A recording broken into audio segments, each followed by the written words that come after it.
दोस्तों, आज हम जिस मुद्दे पे आपसे बात करने इस वीडियो के माध्यम से आए हैं वो विषय है कि क्या आजादी केवल कांग्रेस ने दी?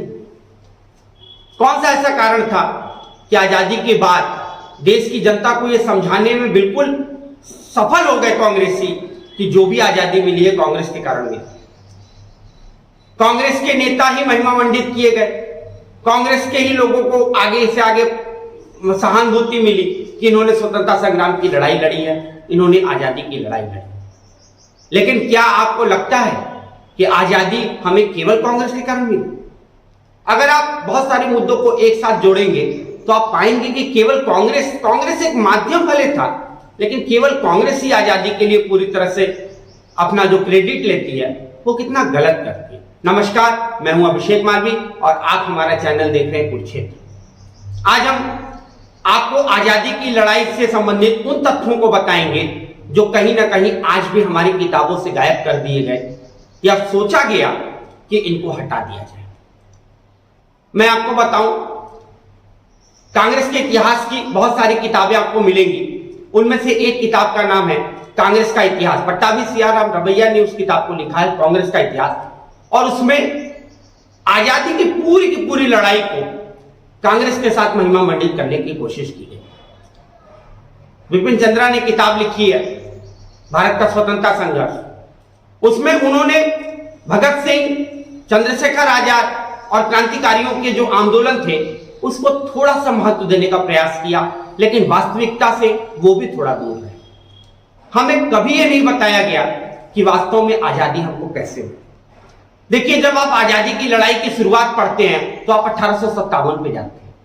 1857 की लड़ाई एक सैनिक विद्रोह थी या एक राज्य के लिए किया गया डिसीजन था, जिसमें लोग कहते हैं कि जितने भी राज्य उसमें सम्मिलित हुए वो सब अपना राज्य खो रहे थे।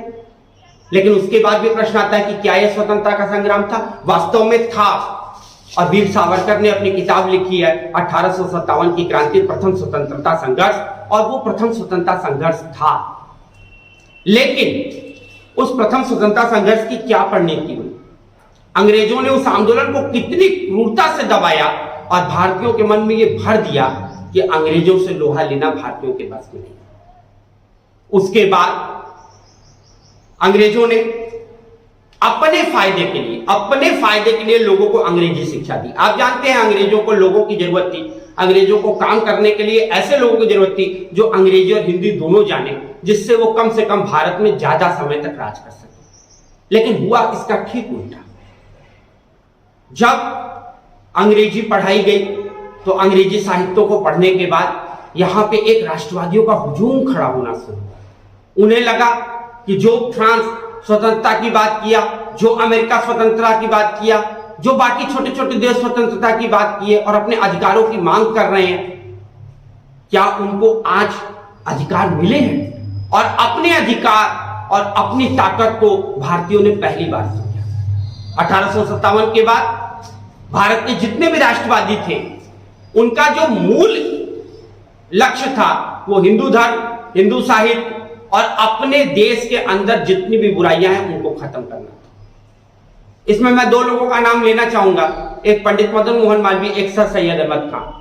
सर सैयद अहमद खान ने मुसलमानों को शिक्षित करने की कोशिश की और पंडित मदन मोहन मालवीय ने राष्ट्र को शिक्षित करने की कोशिश की और कहा कि जब तक शिक्षा, और वो भी राष्ट्रवादी शिक्षा, भारतीय युवाओं को नहीं मिलेगी तब तक आजादी हमारी अधूरी रहेगी। लेकिन हम आपको बता दें कि सर सैयद अहमद खान और चाहे मदन मोहन मालवीय, दोनों लोगों ने कांग्रेस से पर्याप्त दूरी बनाई हुई थी।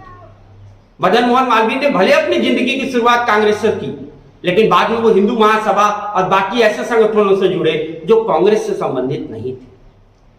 इसके अलावा एक नेता का मैं और नाम लेना चाहता हूं, सुभाष चंद्र बोस। सुभाष चंद्र बोस जो कि एक प्रबल राष्ट्रवादी के रूप में जाने जाते हैं, राष्ट्र के सिवा उन्होंने कभी कुछ सोचा ही नहीं, ऐसे व्यक्ति की भी बात करना जरूरी है। सुभाष चंद्र बोस ने भी अपनी राष्ट्रभक्ति की शुरुआत भले ही कांग्रेस से की, लेकिन बाद में उनके भी कांग्रेस से मत बदल गए। भगत सिंह, चंद्रशेखर आजाद, ये लोग कांग्रेस के द्वारा समर्थित नहीं थे। इनको कोई कांग्रेस का समर्थन नहीं था, यहां तक कि इनकी फांसी रुकवाने में भी लोग कहते हैं थोड़ी बहुत कोशिश की गई, लेकिन इतनी कोशिश नहीं की गई कि उनकी फांसी रुक सके, जबकि महात्मा गांधी यदि चाहते तो उनकी फांसी रुक जाती।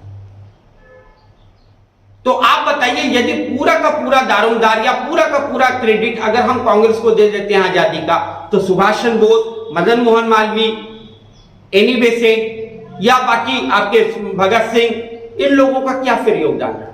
क्या इनके कारण आजादी नहीं है? देखिए, आजादी की लड़ाई में एक और व्यक्ति का बहुत बड़ा रोल है, जिसने भारत की जनता को प्रबल राष्ट्रवाद सिखाया। उस व्यक्ति का नाम था लोकमान्य तिलक। लेकिन तिलक का कहीं कोई नाम नहीं लिया जाता। भारत के लोगों को राष्ट्रवाद के प्रति जीवित करने वाला व्यक्ति तिलक थे, लेकिन उनका कहीं नाम नहीं लिया जाता। इंदिरा जी के समय में कांग्रेस के इतिहास को इस ढंग से लिखा गया था कि पूरी की पूरी किताबों में यह बता दिया गया था कि आजादी जो कुछ है सब कांग्रेस की देन है। यह सरासर गलत था। यह बाकी राष्ट्रवादियों के खिलाफ एक गलत कृत्य था कि उनके योगदान को आप शून्य करके दिखा दें। अब मैं आपको वास्तविक चीजें बताता हूं कि आजादी कहां से मिली। देखिए, जिस समय भारत में 1905 में करजन ने सांप्रदायिक तौर पे भारत और पाकिस्तान का विभाजन किया, उसी समय आप देख लीजिए धीरे धीरे करके चीजें बदलनी शुरू हो गई। भारत में हिंदू मुस्लिम एकता के बीच में एक दरार पैदा कर दी, लेकिन उसके बाद भी राष्ट्रवादी लगे थे। जिस समय 1905 में स्वदेशी आंदोलन हुआ तो अंग्रेजों को लगा कि अब भारतीय जाग रहे हैं और ये अगर जागेंगे तो हमारे लिए खतरा बनेगा। और आपको हम बताएं, उसके 20 साल पहले ही कांग्रेस बना दी गई थी। कांग्रेस पार्टी 1885 में कांग्रेस पार्टी की जब नींव पड़ी तो उसमें ऐसे ही नेताओं को शामिल किया गया जो केवल अंग्रेजों का गुणगान करते थे। 1905 से तिलक, लाला लाजपत राय और बिपिन चंद्र पाल ने इसको उग्र राष्ट्रवाद का रूप दिया, लेकिन बाद में उन्हीं लोगों को किनारे कर दिया गया कांग्रेस से। और अब हम आते हैं विश्व युद्ध की घटनाओं के बाद। 1914 के बाद पूरे दुनिया का माहौल बदल गया और विश्व युद्ध शुरू हो गया। जब विश्व युद्ध हुआ, प्रथम विश्व युद्ध में थोड़ी बहुत शर्तों के साथ अंग्रेजों ने भारतीयों को युद्ध में ढकेल दिया और महात्मा गांधी ने बिना सोचे समझे खिलाफत आंदोलन को समर्थन देके कहीं ना कहीं भारत की राष्ट्रवादी राजनीति को सांप्रदायिक राजनीति में बदल दिया। अब प्रश्न आता है, प्रथम विश्व युद्ध के बाद हमारे हाथ खाली रहे, अंग्रेजों ने हमें केवल प्रलोभन देके हमारा शोषण किया, हमारे वीर शहीदों को मरवा दिया, लेकिन उसके बाद उन्होंने कुछ दिया नहीं। तब सुभाष चंद्र बोस ने कहा कि भारत की आजादी के लिए हमको सशस्त्र संघर्ष करना होगा, और वो कहीं ना कहीं भगत सिंह और चंद्रशेखर आजाद के विचारों से सहमत थे। लेकिन उसके बाद भी आप जहां तक देखेंगे, महात्मा गांधी ने धीरे धीरे इन लोगों को दूर किया। और मैं आपको अब अंतिम बार बताता हूं, यदि द्वितीय विश्व युद्ध ना होता और ब्रिटेन की आर्थिक हालत खराब ना होती और ये तय ना होता कि अब साम्राज्यवादी नीतियों का अंत करना है, तो भारत को आजादी कभी ना मिलती। आप कहेंगे भारत को आजादी मिली, इसमें गांधी और नेहरू का योगदान था, लेकिन केवल भारत को आजादी नहीं मिली, दुनिया के न जाने कितने देश आजाद हुए। पोलैंड आजाद हुआ, आयरलैंड आजाद हुआ, चाइना आजाद हुआ, बर्मा आजाद हुआ, श्रीलंका आजाद हुआ, ठीक है, बहुत सारे अफ्रीकन देश आजाद हुए। लेकिन उनकी आजादी के लिए तो उनके पास तो गांधी नेहरू जैसे चेहरे नहीं थे, फिर वो कैसे आजाद हो गए? क्योंकि अंतरराष्ट्रीय परिस्थिति ऐसी हो गई थी कि हमको अब हर देश को आजादी देनी पड़ी।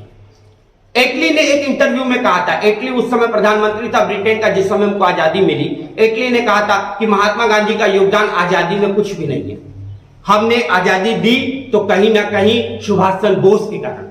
और वो सुभाष चंद्र बोस जो आप कहेंगे आजाद हिंद फौज लेके भारत तक नहीं आ पाए, लेकिन मैं आपको बताऊंगा, इसी से मैं आपकी बात को अंत में बता रहा हूं कि सुभाष चंद्र बोस ने जब जर्मनी और जापान के सहयोग से आजाद हिंद फौज बनाई और भारत पे कूच किया, तो भले वो अपनी कूच में सफल नहीं हुए, उनकी युद्ध में वो हार गए, परंतु देश के अंदर जो आपकी सेना थी उसके अंदर सुभाष चंद्र बोस आइडियल थे। और सुभाष चंद्र बोस का सेना को इतना ज्यादा समर्थन था कि सेना के लोग अपने कार्यालयों में सुभाष चंद्र बोस की फोटो लगाने लगे। सुभाष चंद्र बोस के कारण ही भारत में नौसेना का विद्रोह हुआ, और नौसेना के विद्रोह के बाद अंग्रेज समझ गए कि जिस देश की सैनिक आपके खिलाफ हो जाए उस देश में ज्यादा समय तक ठहरना खतरे से खाली नहीं है। और आजाद हिंद फौज के 3 एयर मार्शल, गुरबख्श सिंह जिनको ढिल्लो के नाम से भी जानते हैं, सहगल और सहानवाद, इन तीनों के ऊपर मुकदमा चला लाल किला में और इसका समर्थन पूरी की पूरी भारतीय सेना ने किया और उनको छोड़ना पड़ा, उनको आजाद करना पड़ा और उनके केस को जीतने के बाद भारतीय सेना बहुत प्रफुल्लित हुई और अंग्रेज समझ गए कि अब हमारे देश में रहना बहुत ही असंभव है और अंग्रेज चले गए। आज मैं आपको केवल एक बात बताता हूं, सुभाष चंद्र बोस का नाम नहीं लिया जाता और सुभाष चंद्र बोस को आजादी के साथ नहीं जोड़ा जाता, जबकि वास्तविक आजादी हमको सुभाष चंद्र बोस ने दिलाई। और गांधी और नेहरू ये राष्ट्रवादी थे, इन्होंने देश में राष्ट्रवाद की नींव भले जगाई, लेकिन आजादी इनके कारण ही मिली आजादी में उनका योगदान था, लेकिन आजादी इनके ही कारण मिली और इन्हीं के परिवार को महिमा मंडित होना हो ऐसा जरूरी नहीं है। सन 1998 में जब अटल बिहारी वाजपेयी की सरकार केंद्र में बनी तो उन्होंने सुभाष चंद्र बोस को भारत रत्न दिया और उनके परिवार ने कहा इसकी आवश्यकता नहीं है।